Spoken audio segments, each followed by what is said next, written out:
So what we're going to do today is have a quick review of shorts. I'll tell you what shorts are if you don't already know. You must have been living under a stone. And then take you through a few observations that I've made and lessons learned so that perhaps you can make your shorts more effective and avoid some of the mistakes that I've made on your behalf so that you don't have to, which is what it's all about, really, isn't it? That's why people hire consultants. So shorts, what are shorts? Shorts are, as the name suggests, short videos which appear at the moment on mobile devices in what's known as the shorts shelf. Now, this is a very badly done mock-up of an iPhone showing the app or the YouTube app. I don't have an Android, but I presume it's very similar on an Android, where you play normal videos which are in this format, which is called, that's landscape, isn't it? But shorts are portrait, which are that shape.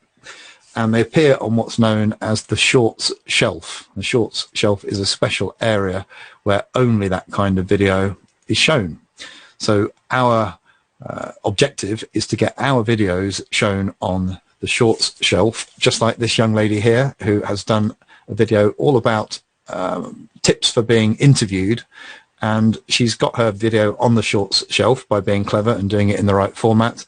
And it's very tiny, but she's got 25,000 views on there, which is not too shabby.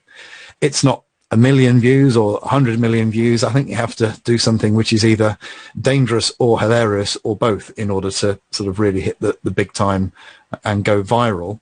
But you don't really want to go viral if you're a normal person owning a business. What you want is to get in front of a target audience who is likely to want to buy your stuff. Going viral, by the way, can actually kill a channel, believe it or not, because what happens is you get an enormous spike in traffic from people that are never ever going to come back, and the algorithm thinks that you've peaked too early and puts you to the back of the queue when your next video comes out. So going viral, everybody wants it, isn't actually a good thing typically, certainly not for business owners.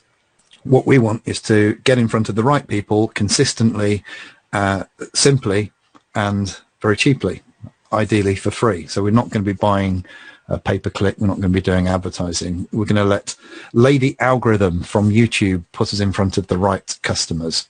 So that's the shorts shelf. There you go. There's the lady there.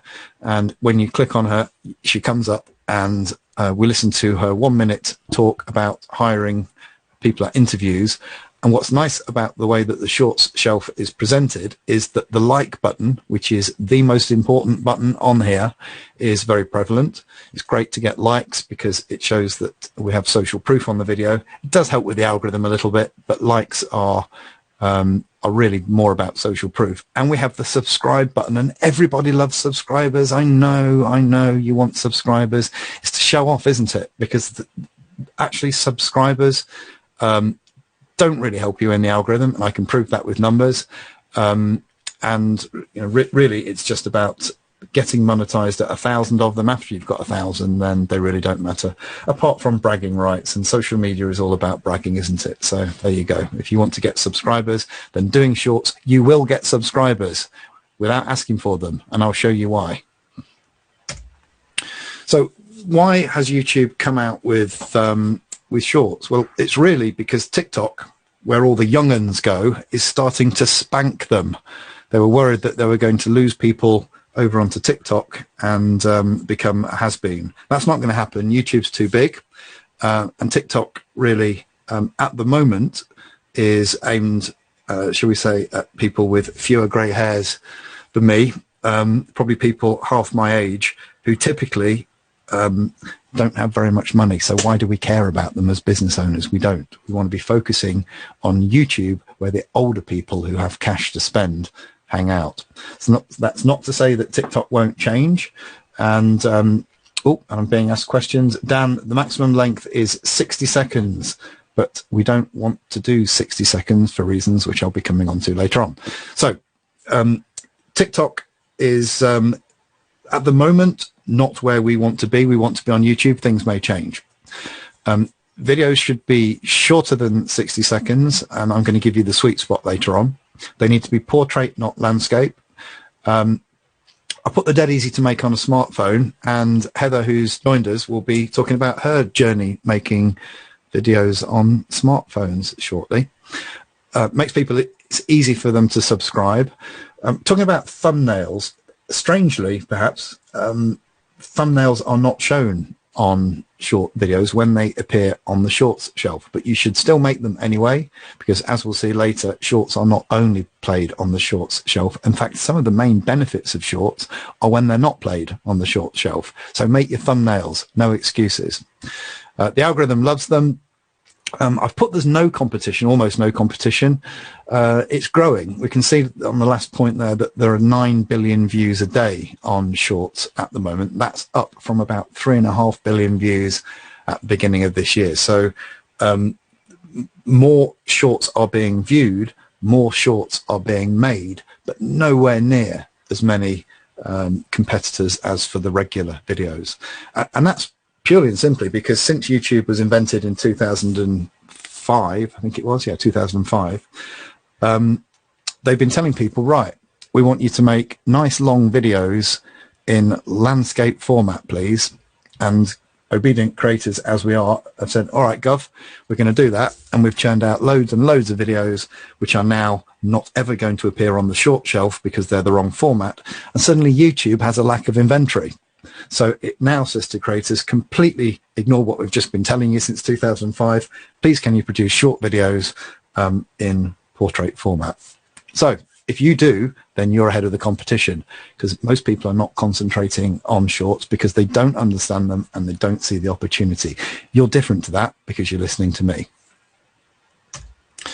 So what I did at the beginning of, well, actually, no, around Christmas time, end of last year, is I set up a channel specifically just to experiment with shorts, really, and demonstrate the growth potential. And being an expert in affairs of the heart, as I am, a true romantic and Casanova, I decided to call it 60-second love advice. Because as someone who's been through a terrible divorce, I'm obviously well qualified to give you romantic advice about how to be the perfect partner. Doesn't matter. The point is, I set this up because I knew that it was a very, very competitive niche and there was a high demand and not many people were doing shorts. So I went into it. I do have an interest in the subject, but it's also fortuitous that it was going to be difficult to do because of the competition. But I've proven, and you'll see in the numbers later on, that even in a competitive market space, because of the lack of inventory, going in and creating terrible videos, which is what I've done, still allows you to get traffic and viewers and all the other good things that you need to buy your Learjet. Well, I haven't got the Learjet yet, but as you can see, projections, even on this little channel, are quite good. And I always beat projections. So anyway, state of play is 511 subscribers. Not that that matters, but that's halfway to monetization for you capitalists with dreams of avarice. And last time I looked, it was just over 100,000 views. So not too shabby. Certainly not up there with the big channels, but it's not surprising when you see how bad the videos are. I just make 60-second rubbish videos using content which I've taken from the web and lovingly repurposed to make it my own so as not to get copyright strikes. I do, although I say it myself, reasonable thumbnails using clip art, usually of attractive ladies, drawn in the pop art style.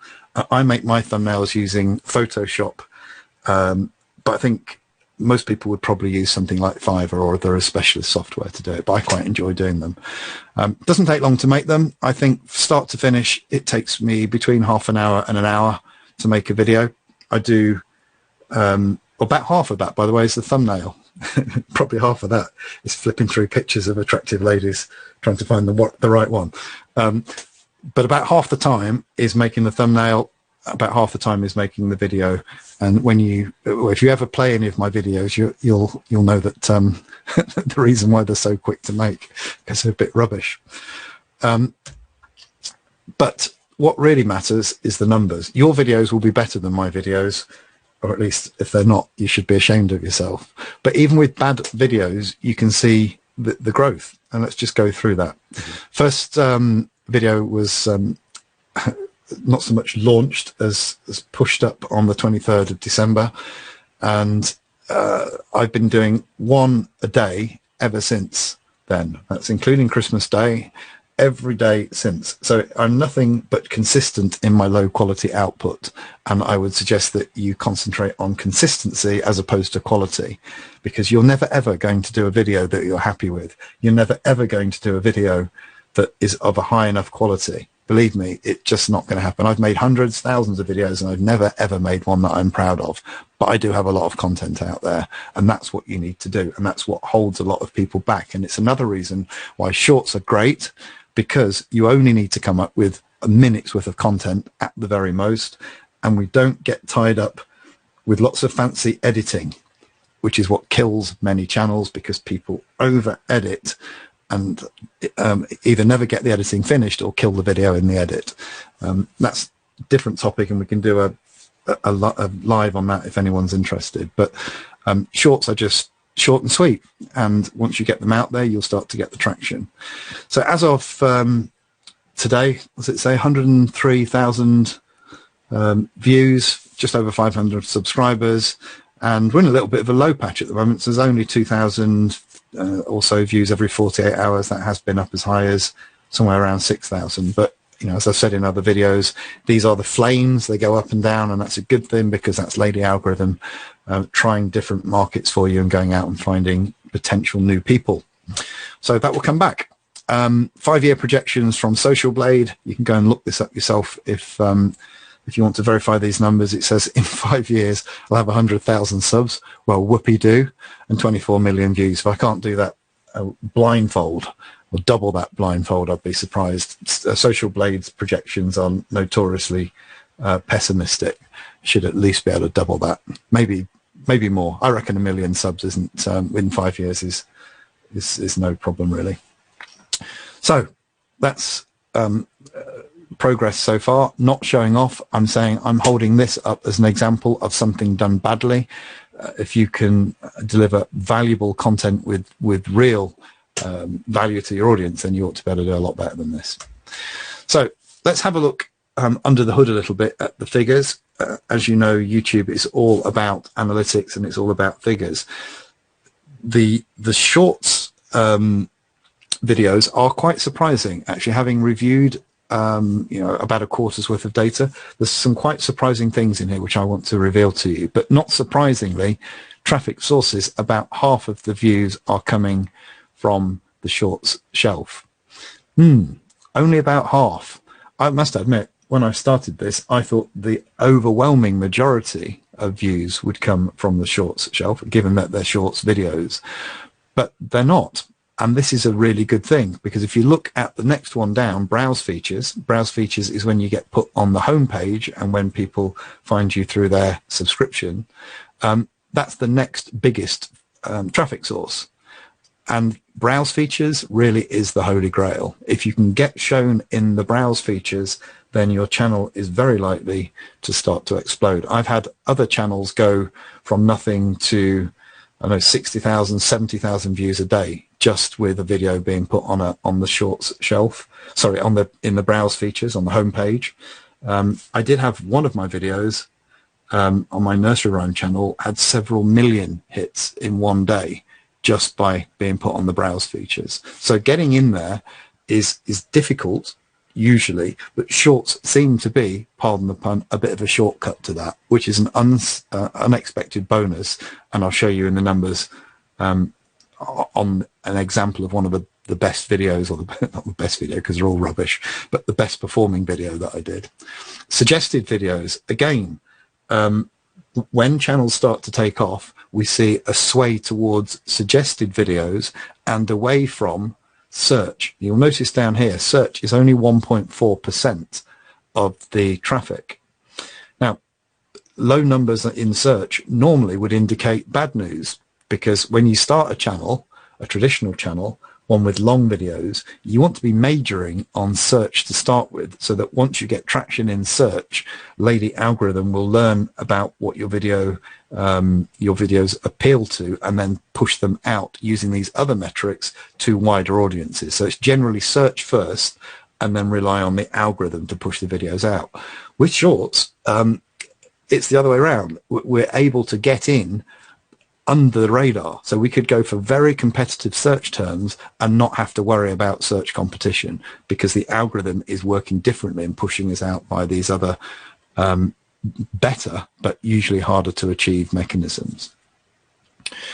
Let's go and have a look in even more detail. This is the best performing video that I have on my channel. Somewhere around 6,000 views out of those 100,000 views. Incidentally, in other videos I've mentioned the square root rule. Half of the views on your channel, on a stable channel where you're not uploading regularly, will come from the square root of the number of videos that you've done over time. Now that's a heuristic, not a law, but it's held out on every single channel that I've ever looked at. So what it means in English is a small number of videos will account for the vast majority of your views, and shorts appear to be no exception to that. So the underlying message is keep creating, because you never know when one of your videos or few of your videos are going to blow up and make a huge difference. And the blow up time on shorts is very varied, as I'm going to demonstrate. The majority of the views on this video were not from shorts, they're actually from browse, which is the holy grail. This one took around 70 days to take off in the short shelf, which is a long time, isn't it? Because when you do a video, you think, I'll check back in a few hours and see how it's doing. And sometimes it's doing very well in shorts, sometimes it's not. I have had videos take even longer than this. I think the longest one was around 84 days to hit the short shelf. So I always make the analogy of a firework. Light the firework, i.e. upload the video, and then walk away. Don't come back. One lady the other day says she was going to delete the video that she'd uploaded because it hadn't hit the short shelf yet. I think it was a week or 2 weeks or something. Never do that. Just leave it, because you have no idea when it can suddenly blow up. On my nursery rhyme channel, this isn't a shorts video, but one of the videos, which has 60 million views, took well over a year to take off, and then it went from nothing to 60 million views in a matter of months. So never ever go back to a video. Leave it. And as you can see here, the search traffic, which is in fact it's so small you can't see it, somewhere way down here. So no search traffic, but the majority of the traffic from browse, with an uplift after about 70 days from shorts. So shorts are played outside the shorts shelf. Audience retention is key to longevity of videos. Now, in this video, I asked people to subscribe. Can you guess whereabouts in the video I asked people to subscribe? It was towards the end. Look what happened to the retention. It suddenly dropped. Ouch. What you don't want is this drop off on a video. It was doing great, and then I had to spoil it, didn't I, by asking people to subscribe. I've been through all of my videos, and all of the ones which have attracted the most subscribers are the ones where I haven't asked for subscribers. People know nowadays how YouTube works. If they want to subscribe, they'll subscribe. You don't need to embarrass yourself by begging and pleading for subscribers. If they like it, they'll subscribe. If they don't, they won't. And frankly, we don't care anyway. So don't waste time and give yourself the opportunity to lose people by whinging on about subscribers. You won't listen. You'll still do it anyway. I'll hear it every day, but there's the numbers. Don't tell me you haven't been told. Here's another example. This is where I did a video, and this one hit the short shelf in less than 2 days and got a sudden boost. I have had them do it in a few hours. The key thing to note here, though, is that this video has been successful, and again, we haven't relied on search traffic. So there's a massive variance between videos that take ages and videos that take off pretty much straight away. The key thing is don't touch them and don't fret. It will happen if your videos are good, or even if they're bad, because mine are bad and it still happened.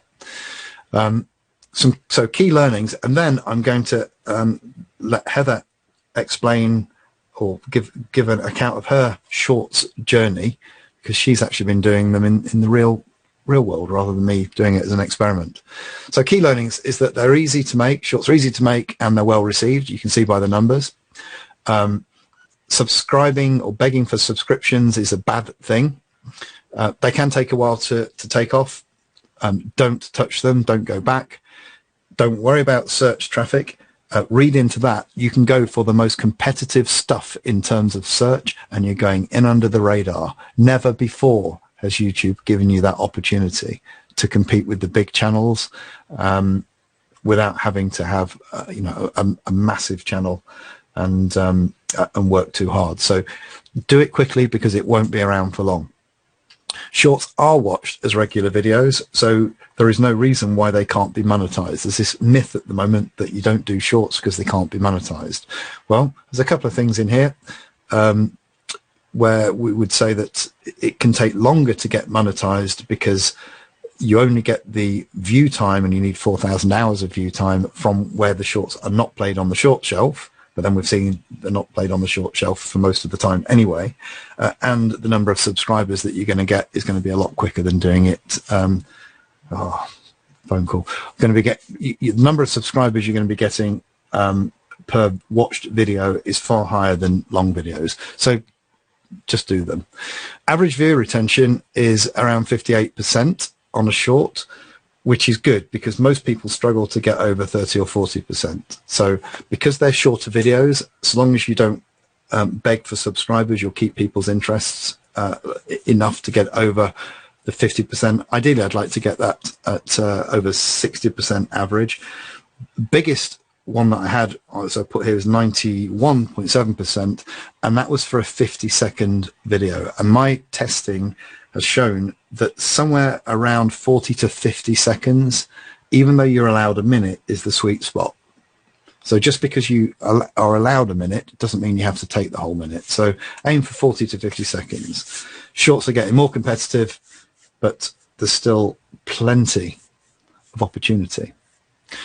And with that, I'm going to shut up, and then I'm going to ask Heather to just unmute her mic, and I'll stop sharing the screen, and then you can just tell us a little bit about shorts in the real life. How about that? Well, what is it you'd like to know, Pete? I mean, let me teach you something.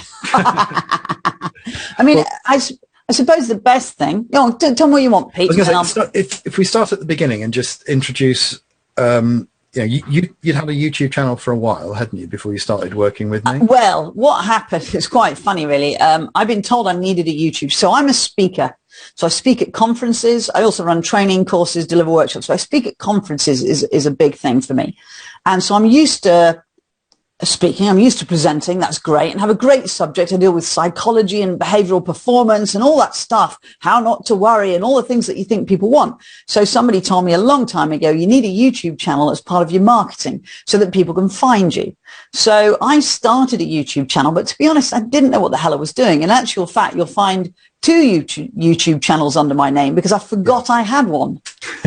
I forgot it because it had 3 videos on, and I think that at least one of them was about 2 hours long, which I was just, it was a speech I did at a session sometime.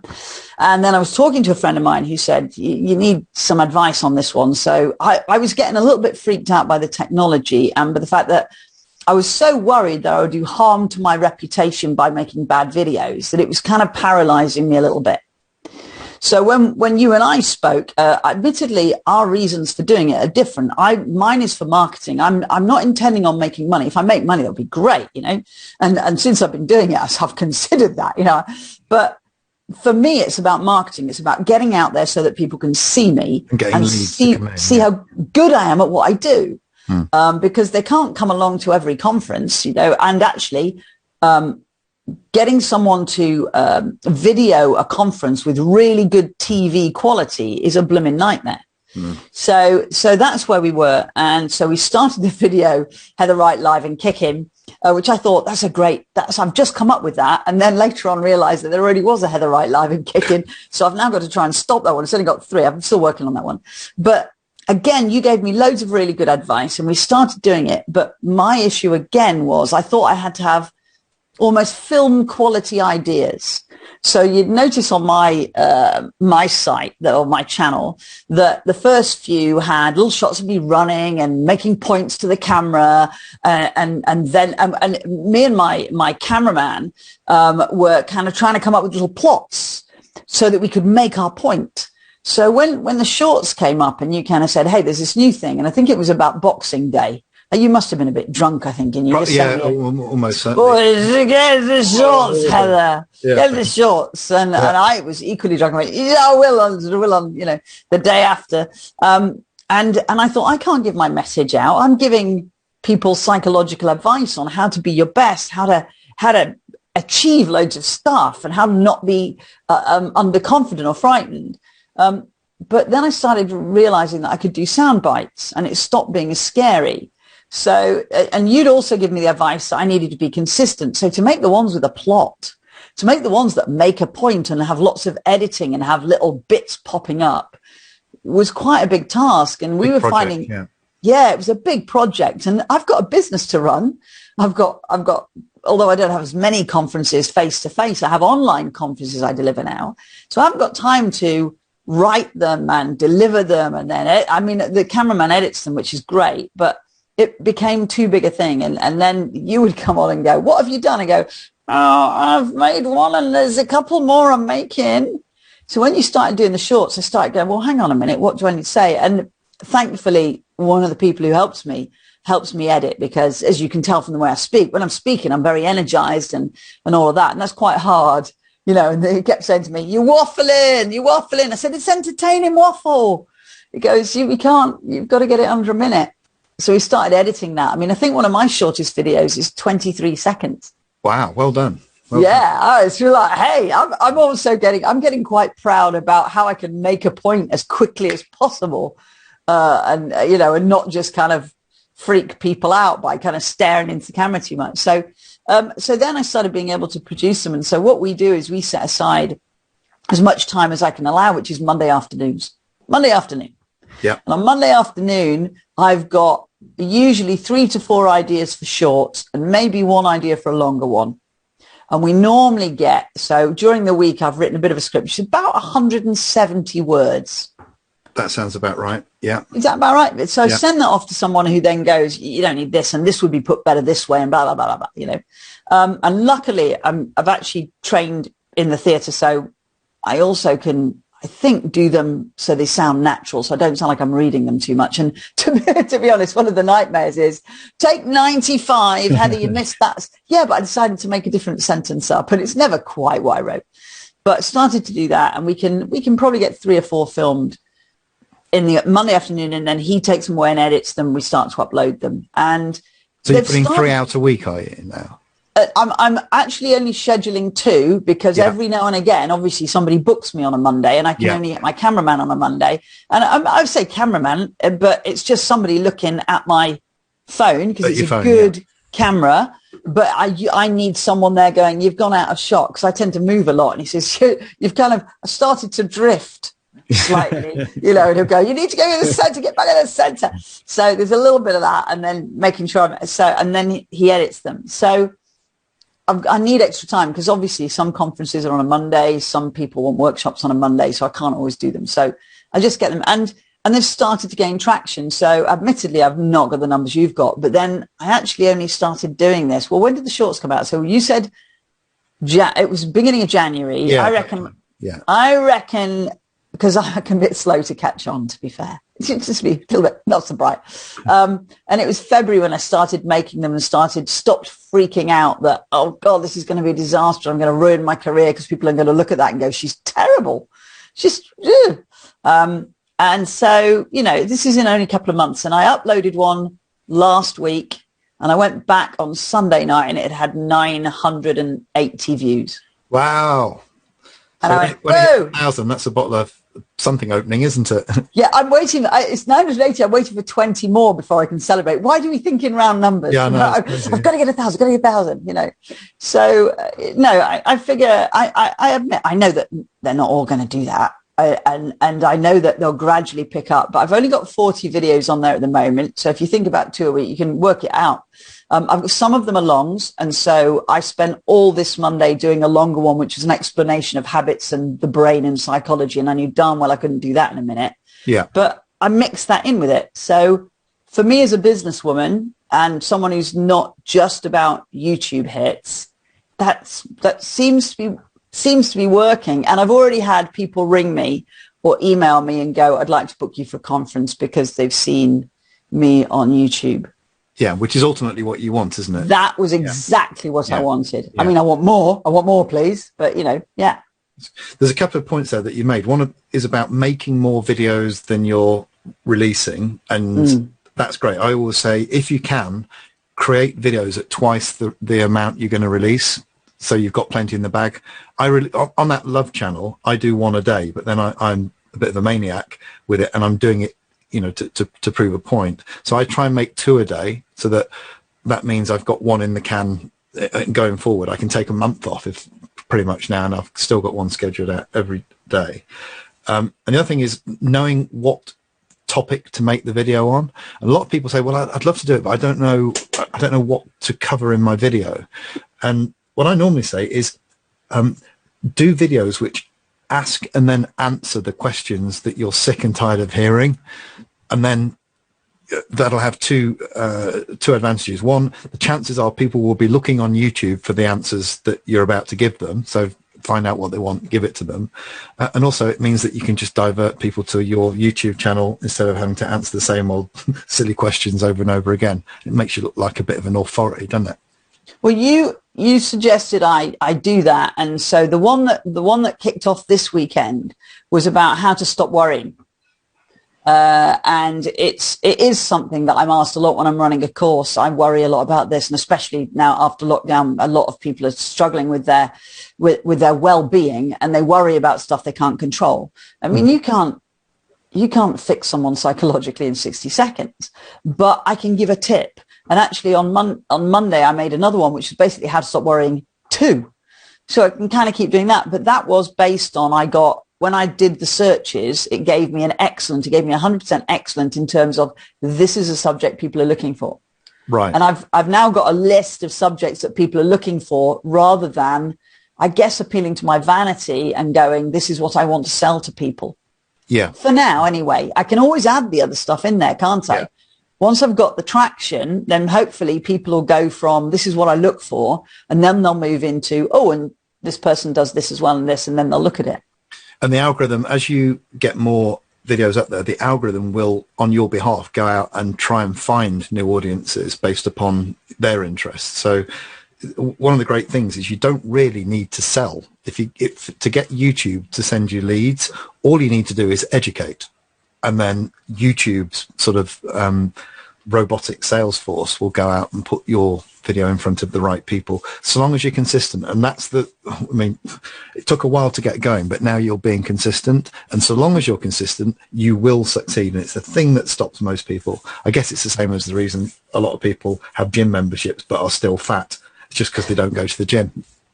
Yeah, but there was a fear for me, and you've become very confident in what you do. This is your area. And for a lot of us, we're doing a YouTube channel about our area rather than YouTube being our area. And so admittedly, I do watch other people's YouTubes now and become, oh, well, they need to do this. Or I speak to them and go, oh, they're really not doing, oh, they've not done that right. You know, so I've now become, one of those irritating people who knows a tiny amount and thinks to know a load. But for me, it was a case of I couldn't do what you're doing, which is you're proving a point and it's not your name on it, if you like. Yeah. I have to at least make videos that sell me and don't make me look rubbish. Yeah. But I figure there's a good balance between them. Yeah, I must admit, I'm kind of envious of people who have skills in other areas because, this is all I can do. It would be brilliant if I was very good at baking cakes or had lots of cute animals I could video or something. But surely what you could do is decide what you want to learn to do and then make videos as you learn it. Yes. Yeah. I could do a cooking channel. That would probably be worse than my dating channel. But yeah, you're right. the skills that people have, it's a question of encapsulating them and then presenting them effectively. And the shorts method, particularly done on a phone, I think is a good way of doing this, because if you're doing stuff on a phone, people don't expect BBC studio quality. You can, in fact, in many ways, walking with a phone in the park or outside is better, because it shows that they're getting the real you rather than a confected and overproduced version, and then you turn up and you're someone. I've had quite a lot of comments from people who already know me, and I know they don't exactly count, because I've got quite a lot of people, obviously, who've been on programs over the 20 odd years I've been running courses, who say, I really like your outside videos. Now, of course, I live in the UK, and that's not always possible. You know, I go out in the rain and the thunder. Yeah. But, you know, I'll go, oh, there's a donkey there. Film me in front of the donkey. And it's all kind of crazy. But people seem to like you're right, they like the outdoor videos. I did one where I was walking and realized, because I wasn't doing it on a selfie stick, and my cameraman was walking backwards, and I was walking and talking, and my hands were going underneath the camera because he was about to walk backwards into a tree, and I'm kind of going, move sideways. But we got it there. We got there without him falling over and breaking his neck. Yeah, and so the outdoor ones are lovely. And it gives you permission to drop production quality. And at the end of the day, people come to YouTube because they want content and they want the information that people have. Keep it real. That's the way to do it. Right. Well, I think it's almost beer o'clock. Have you got any? I've given lots of, I don't know, geeky stuff. Have you got anything? One thing you'd tell people to do if they're thinking of doing shorts or YouTube that would help them get over that hump? I guess, yeah, the thing about it is about the fear, is get over the fear and make a few, get used to a few, and learn by doing. Just learn by doing. And if you don't want it to go massively live yet until you've really got the hang of it, just do a few, send them to friends, and friends who are going to be nicely critical and feedbacky would be my suggestion. But the other thing is, I think is what you said, really. It's actually answer something. Try. If it's going to be a short, it's all in the editing. So I always work on what, why, and how normally. So what am I saying? Why am I saying it? And give them a how to get out of it. But you've got to get that in quickly with a short. So it's about editing and trying not to witter on, which, as you can tell, is not always good self-discipline, isn't it? Yeah, it really is. Okay. All right. Well, with that, all I'll say is if you want help growing your YouTube channel, then all you have to do is give me money. Thank you very much. Talk to you soon. And Heather, thanks for joining us. You've been a real sport. Hey, thank you, Peter. Bye for now. Bye-bye. Bye.